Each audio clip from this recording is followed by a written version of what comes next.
भारत के सवा सौ करोड़ नागरिक संकल्प, नई उमंग, नया जोश, नए सपने लेकर नववर्ष का स्वागत करेंगे।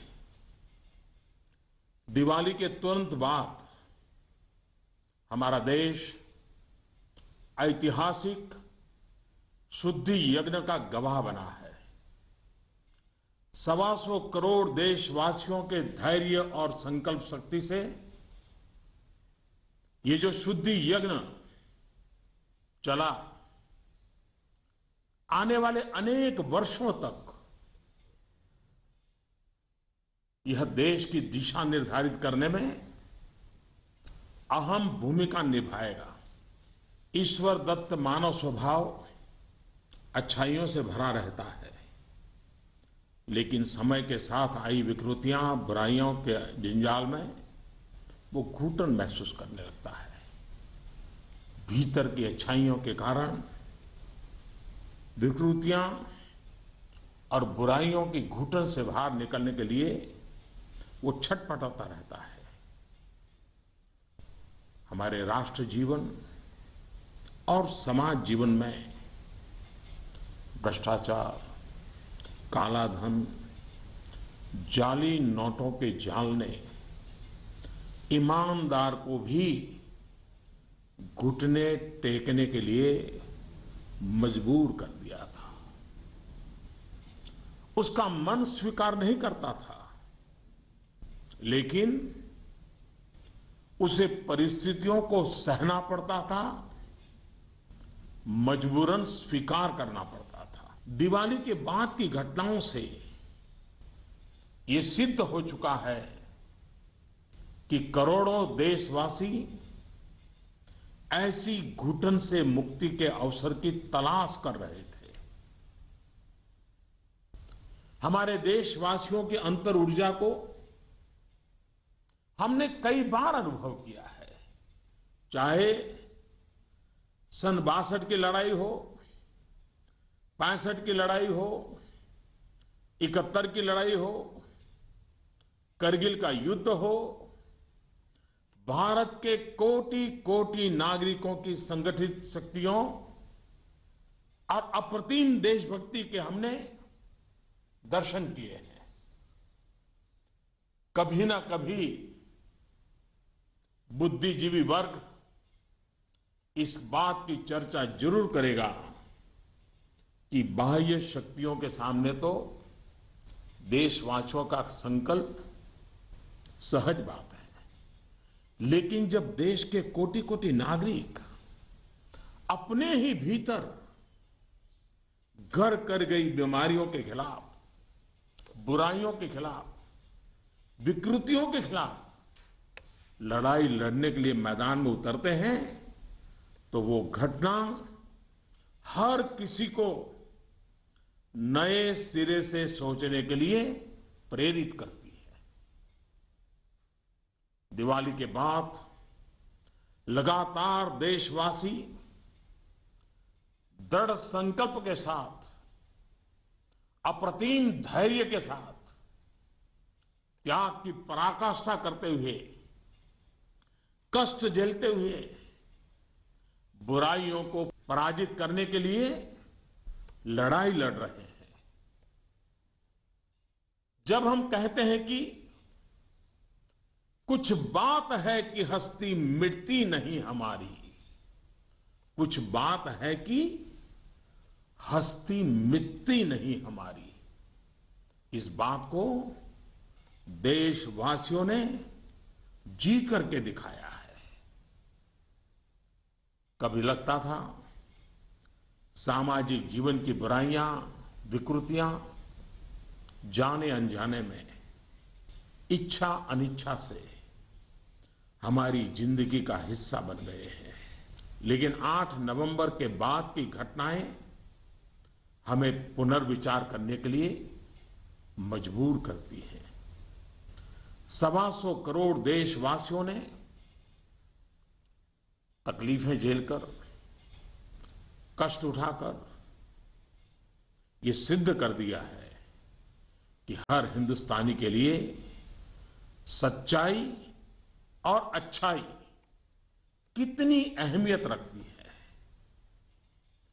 काल के कपाल पर यह अंकित हो चुका है कि जनशक्ति का सामर्थ्य क्या होता है, उत्तम अनुशासन किसे कहते हैं, अपप्रचार की आंधी में सत्य को पहचानने की विवेक बुद्धि किसे कहते हैं, सामर्थ्यवान बेबाक बेईमान के सामने ईमानदारी का संकल्प कैसे विजय पाता है, गरीबी से बाहर निकलने को आतुर जिंदगी भव्य भारत के निर्माण के लिए क्या कुछ नहीं कर सकती। देशवासियों ने जो कष्ट झेला है वो भारत के उज्जवल भविष्य के लिए नागरिकों के त्याग की मिसाल है।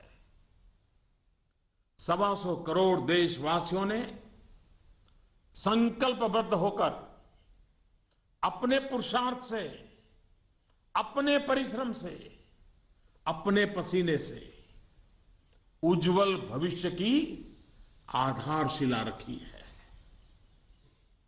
आमतौर पर जब अच्छाई के लिए आंदोलन होते हैं तो सरकार और जनता आमने सामने होती है।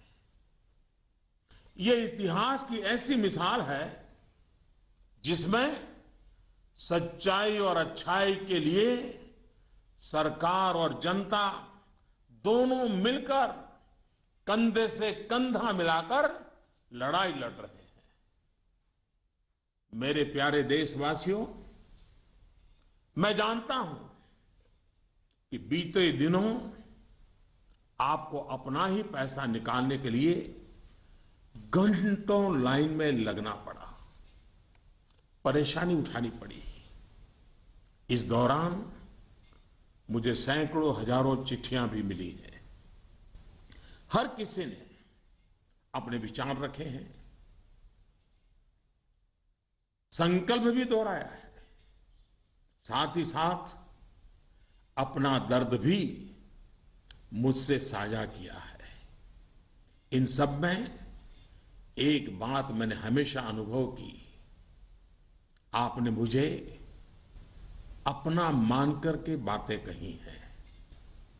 भ्रष्टाचार, कालाधन, जाली नोट के खिलाफ लड़ाई में आप एक कदम भी पीछे नहीं रहना चाहते हैं। आपका ये प्यार आशीर्वाद की तरह है। अब प्रयास यह है कि नववर्ष में हो सके उतना जल्दी बैंकों को सामान्य स्थिति की तरफ ले जाया जाए। सरकार में इस विषय से जुड़े सभी जिम्मेदार व्यक्तियों से कहा गया है कि बैंकिंग व्यवस्था को सामान्य करने पर ध्यान केंद्रित किया जाए। विशेषकर ग्रामीण इलाकों में, दूर दराज वाले इलाकों में प्रोएक्टिव होकर के हर छोटी से छोटी कमी को दूर किया जाए ताकि गांव के नागरिकों की, किसानों की कठिनाइयां खत्म हो। प्यारे भाइयों और बहनों, हिंदुस्तान ने जो करके दिखाया है ऐसा विश्व में तुलना करने के लिए कोई उदाहरण नहीं है। बीते कुछ वर्षों में 1000 और 500 के नोट सामान्य प्रचलन में कम और पैरेलल इकोनॉमी में ज्यादा चल रहे थे। हमारी समकक्ष जो अर्थव्यवस्था वाले देशों में भी इतना कैश नहीं होता जितना हमारे यहां पहाड़ के पहाड़ हो गए। हमारी अर्थव्यवस्था में बेतहाशा बढ़े हुए नोट महंगाई बढ़ा रहे थे, काला बाजारी बढ़ा रहे थे, देश के गरीब से उसका अधिकार छीन रहे थे। अर्थव्यवस्था में कैश का अभाव, नगद का अभाव तकलीफदेह है। तो हम ये भी न भूले, कैश का प्रभाव, नगद का प्रभाव और अधिक तकलीफदेह होता है। हमारा ये प्रयास है कि इसका संतुलन बना रहे। एक बात में सभी अर्थशास्त्रियों की सहमति है कि कैश अथवा नगद अगर अर्थव्यवस्था से बाहर होते हैं तो विपत्ति है। वही कैश या नकद अगर अर्थव्यवस्था की मुख्य धारा में हो तो विकास का साधन बनता है। इन दिनों करोड़ों देशवासियों ने जिस धैर्य, अनुशासन और संकल्प शक्ति के दर्शन कराए हैं, अगर आज लाल बहादुर शास्त्री होते, जयप्रकाश नारायण होते, राम मनोहर लोहिया होते, कामराज जी होते, तो अवश्य देशवासियों को भरपूर आशीर्वाद देते। किसी भी देश के लिए ये एक शुभ संकेत है कि उसके नागरिक कानून और नियमों का पालन करते हुए गरीबों की सेवा में, सरकार की सहायता के लिए मुख्य धारा में वापस आना चाहते हैं।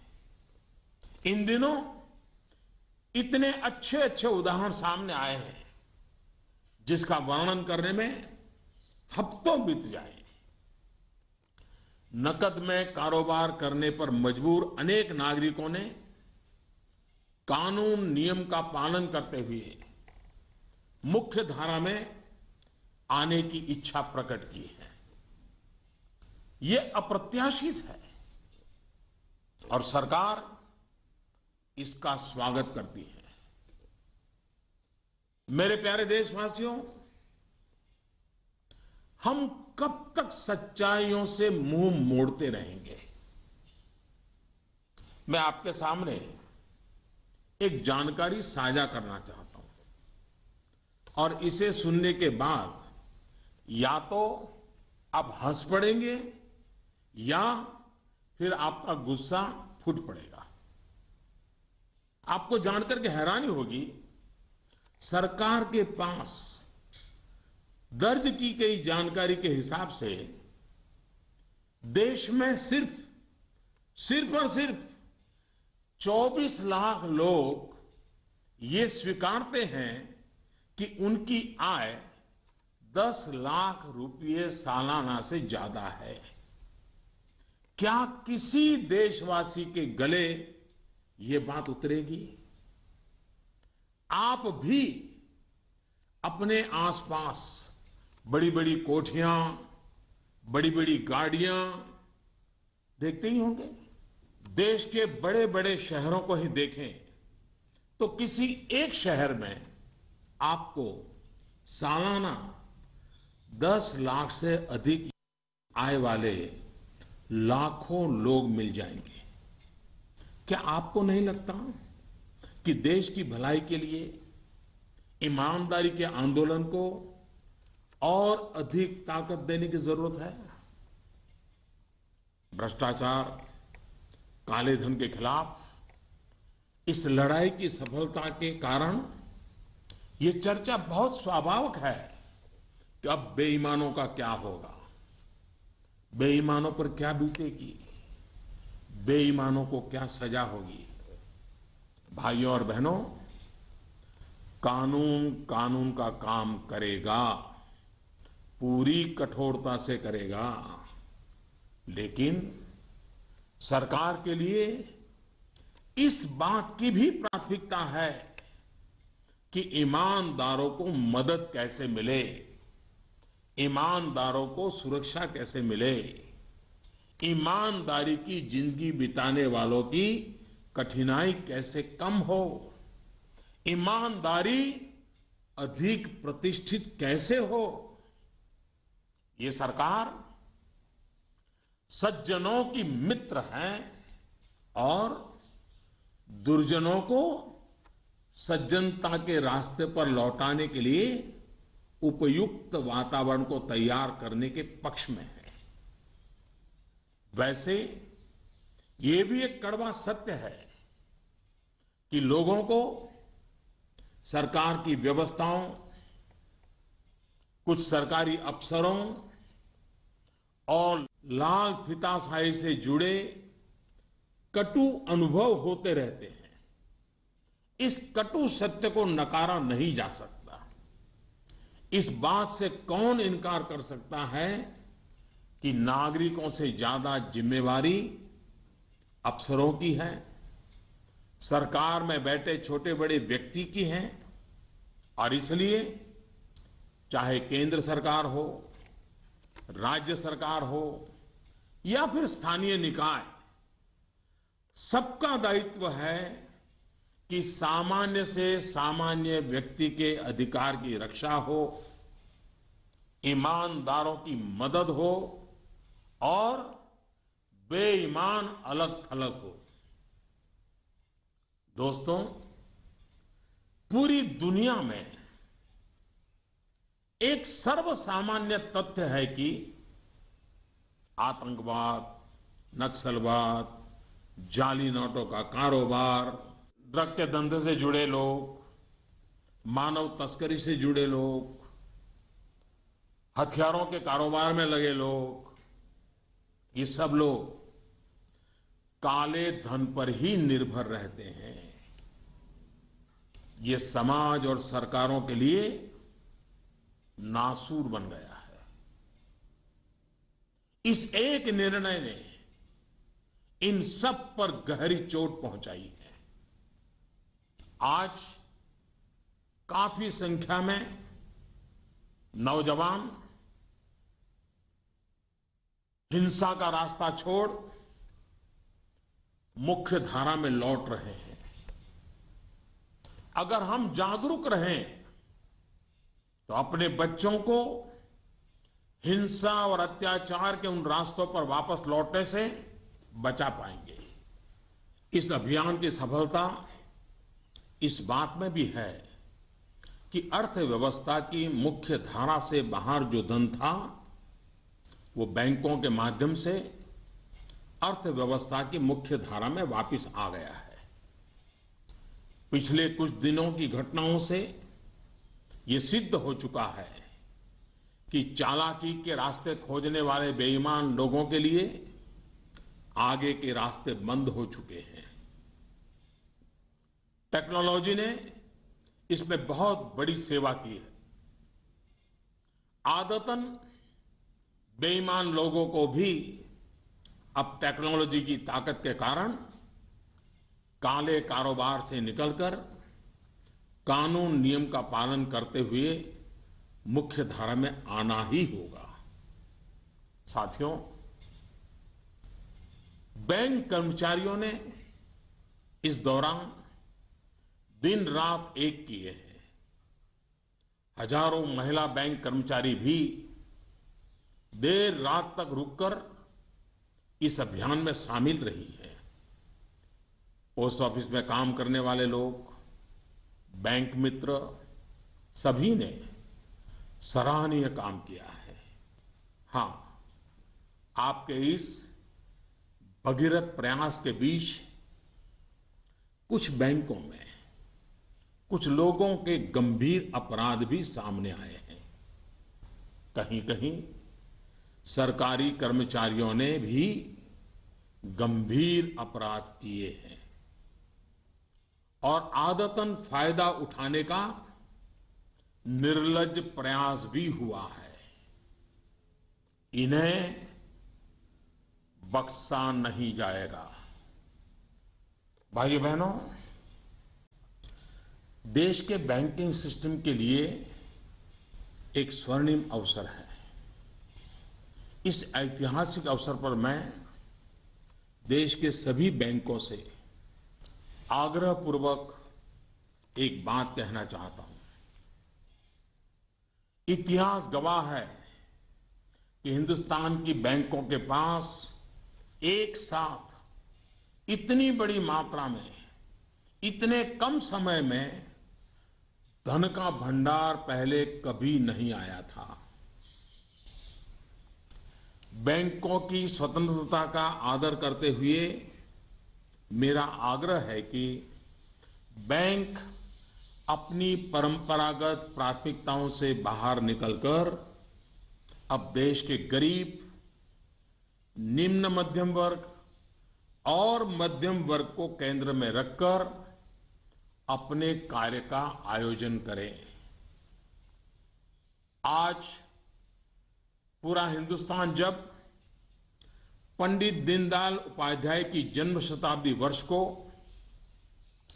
गरीब कल्याण वर्ष के रूप में मना रहा है, तब बैंक भी लोकहित के, गरीब कल्याण के इस अवसर को हाथ से न जाने दे।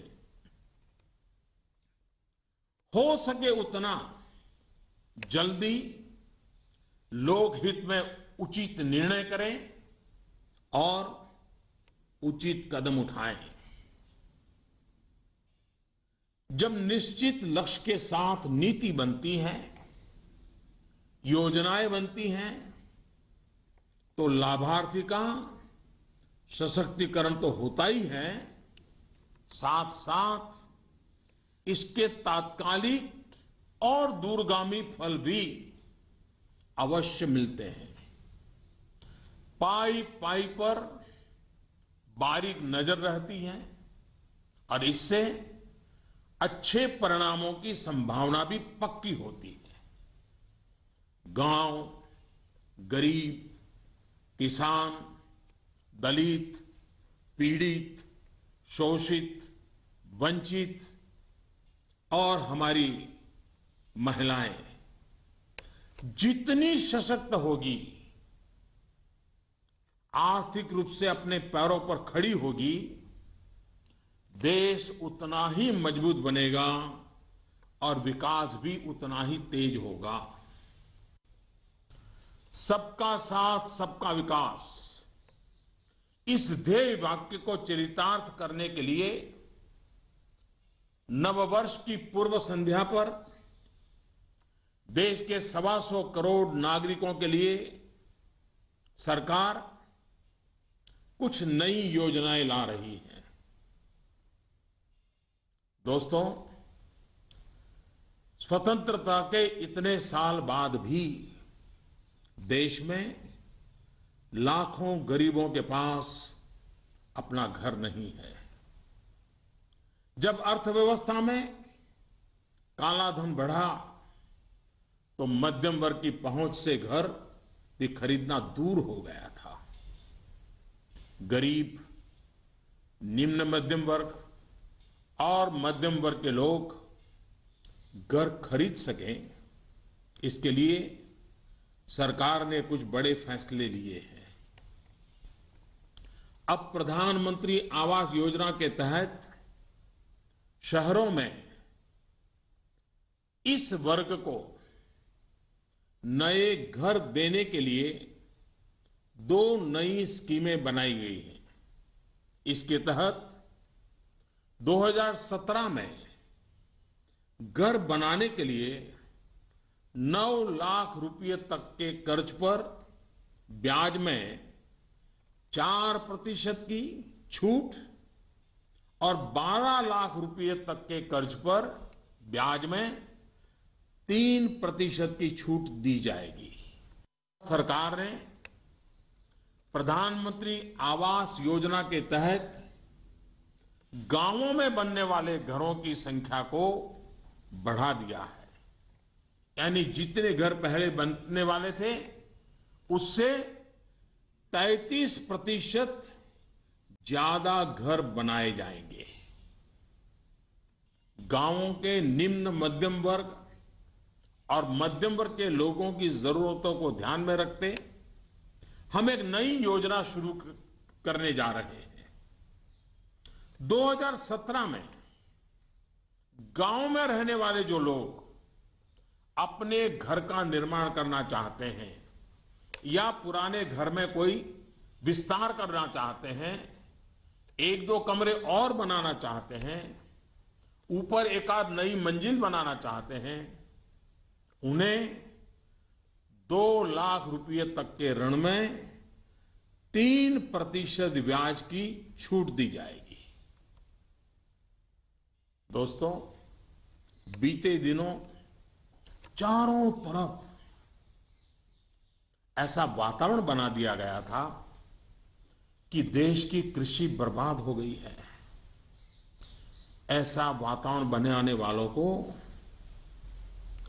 मेरे देश के किसानों ने करारा जवाब दिया है। पिछले वर्ष की तुलना में इस वर्ष रबी की बुआई में 6% ज्यादा वृद्धि हुई है। फर्टिलाइजर भी 9% ज्यादा उठाया गया है। सरकार ने इस बात का लगातार ध्यान रखा कि किसानों को बीज की दिक्कत ना हो, खाद की किल्लत ना हो, कर्ज लेने में परेशानी ना आए। अब किसान भाइयों के हित में कुछ और अहम निर्णय भी लिए गए हैं। डिस्ट्रिक्ट कोऑपरेटिव सेंट्रल बैंक और प्राइमरी सोसाइटी से जिन किसानों ने खरीफ और रबी की बुआई के लिए कर्ज लिया था, उस कर्ज के 60 दिन का ब्याज सरकार वहन करेगी और किसानों के खातों में ट्रांसफर करेगी। कोऑपरेटिव बैंक और सोसाइटी से किसानों को और ज्यादा कर्ज मिल सके, इसके लिए उपाय किए गए हैं। नाबार्ड ने पिछले महीने 21,000 करोड़ रुपए की व्यवस्था की थी।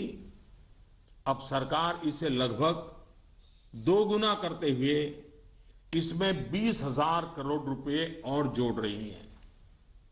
इस रकम को नाबार्ड कोऑपरेटिव बैंक और सोसाइटीज को कम ब्याज पर देगा और इससे नाबार्ड को जो आर्थिक नुकसान होगा उसे भी सरकार वहन करेगी।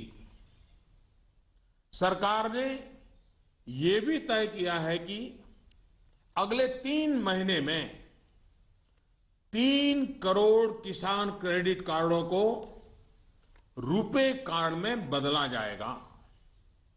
किसान क्रेडिट कार्ड में एक कमी यह थी कि पैसे निकालने के लिए बैंक जाना पड़ता था। अब जब किसान क्रेडिट कार्ड को रुपे कार्ड में बदल दिया जाएगा तो किसान कहीं पर भी अपने कार्ड से खरीद बिक्री कर पाएगा। भाइयों और बहनों, जिस प्रकार देश की अर्थव्यवस्था में कृषि का महत्व है, उसी प्रकार विकास और रोजगार के लिए लघु और मध्यम उद्योग, जिसे एमएसएमई भी कहते हैं, इसका भी महत्वपूर्ण योगदान है। इस बात को ध्यान में रखते हुए सरकार ने इस क्षेत्र के लिए कुछ निर्णय लिए हैं जो रोजगार बढ़ाने में सहायक होंगे। सरकार ने तय किया है कि छोटे कारोबारियों के लिए क्रेडिट गारंटी 1 करोड़ रुपए से बढ़ाकर 2 करोड़ रुपया करेगी।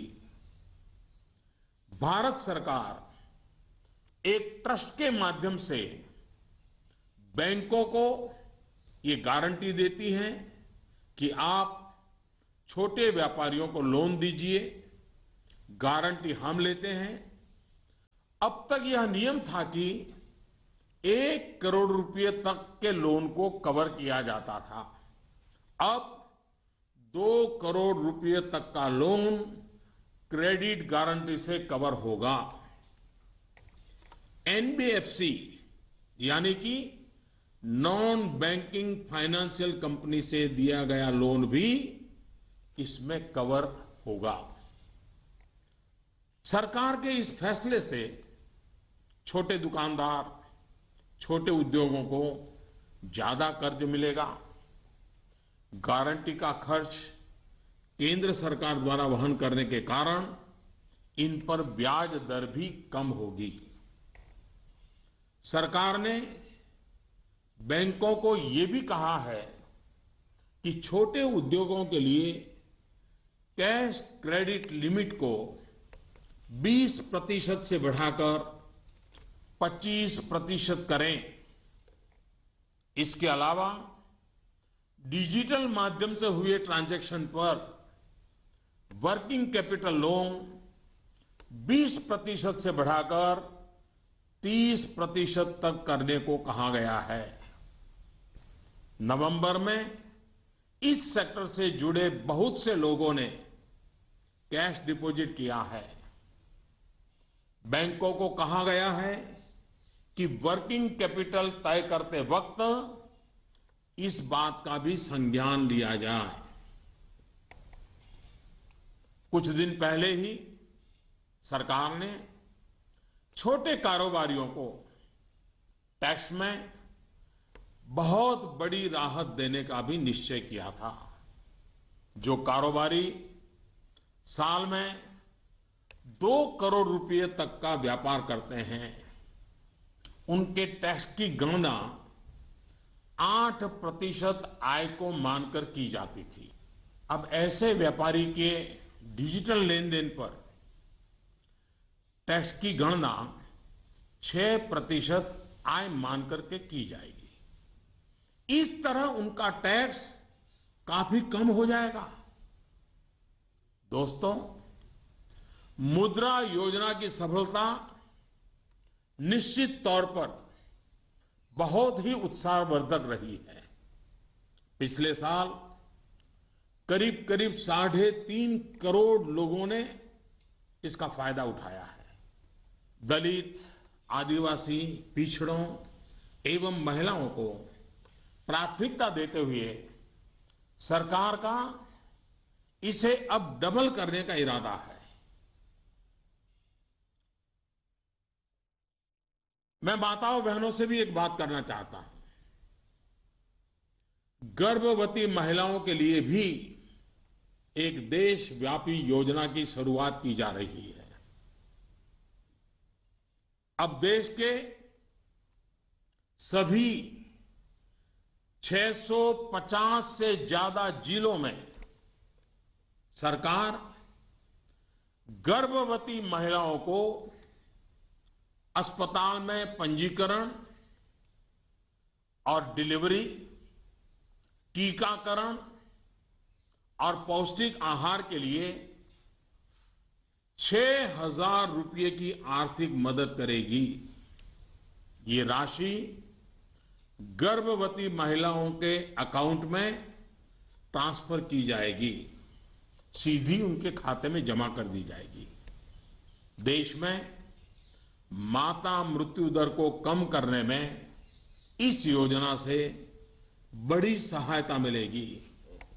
वर्तमान में ये योजना सिर्फ 4,000 रुपये की आर्थिक मदद और पायलट प्रोजेक्ट के रूप में सिर्फ 53 जिलों में चलाई जा रही है।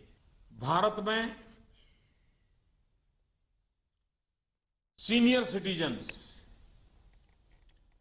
वरिष्ठ नागरिकों की संख्या भी बहुत है। सरकार ने सीनियर सिटीजन्स का भी विशेष ध्यान रखा है। सरकार वरिष्ठ नागरिकों के लिए भी एक स्कीम शुरू करने जा रही है। बैंक में ज्यादा पैसा आने पर अक्सर बैंक डिपॉजिट पर इंटरेस्ट रेट घटा देते हैं।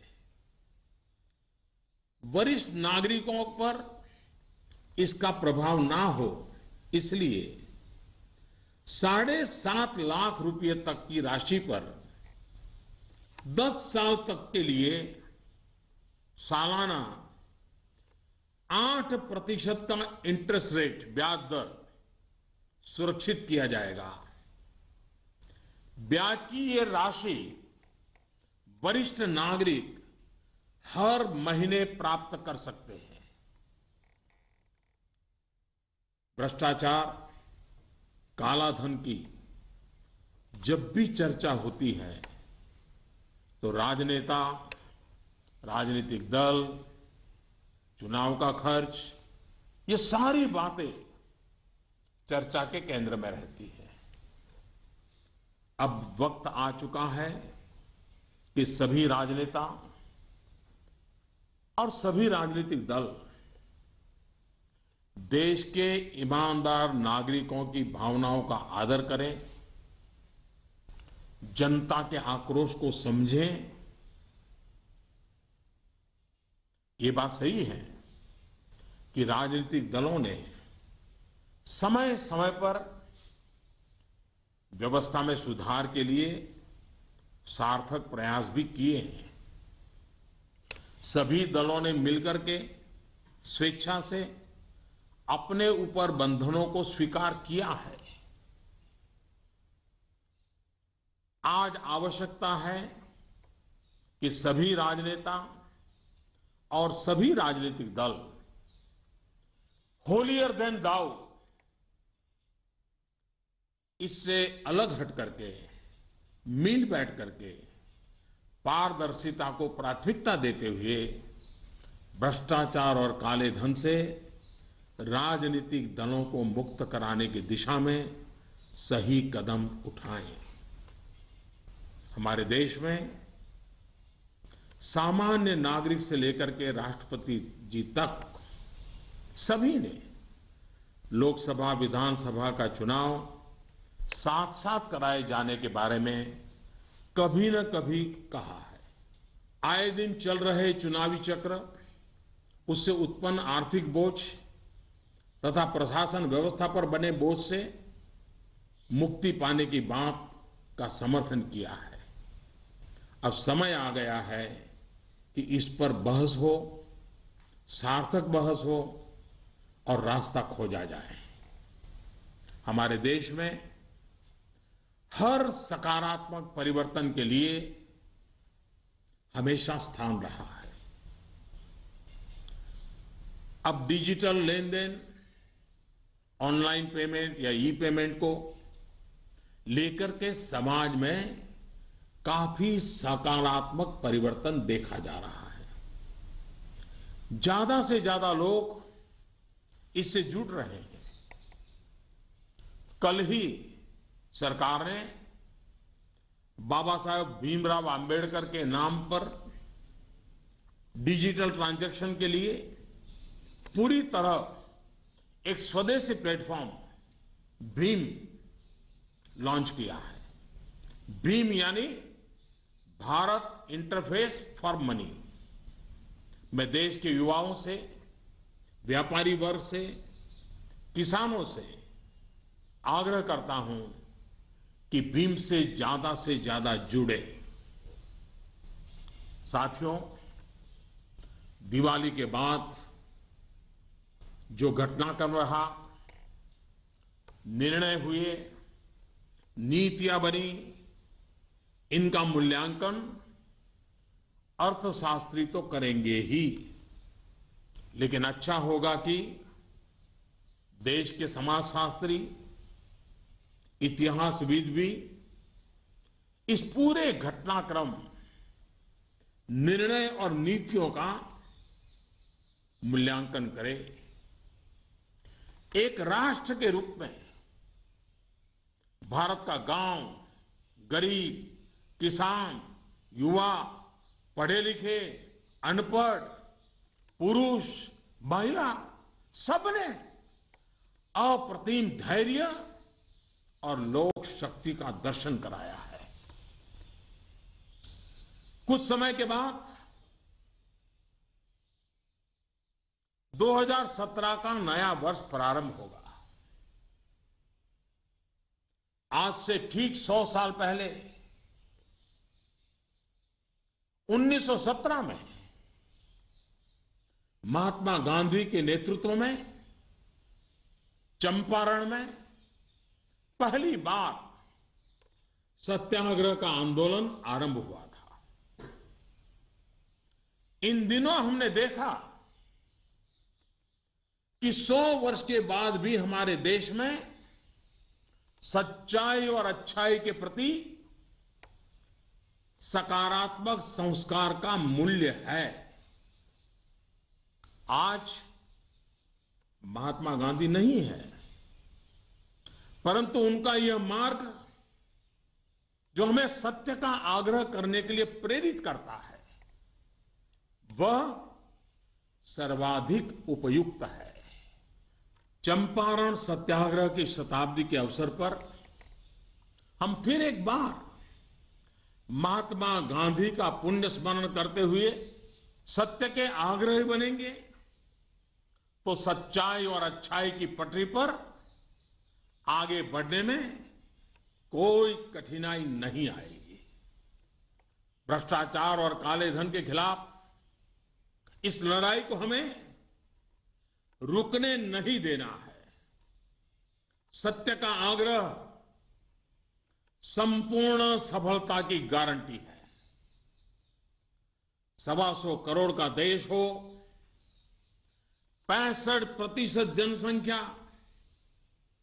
35 साल से कम उम्र के नौजवानों की हो, साधन भी हो, संसाधन भी हो और सामर्थ्य में कोई कमी ना हो, ऐसे हिंदुस्तान के लिए कोई कारण नहीं है कि हमारा देश अब पीछे रह जाए। नववर्ष की नई किरण नई सफलताओं का संकल्प लेकर के आ रही है। आइए हम सब मिलकर चल पड़े, बाधाओं को पार करते चले, एक नए उज्जवल भविष्य का निर्माण करें। बहुत बहुत धन्यवाद। जय हिंद।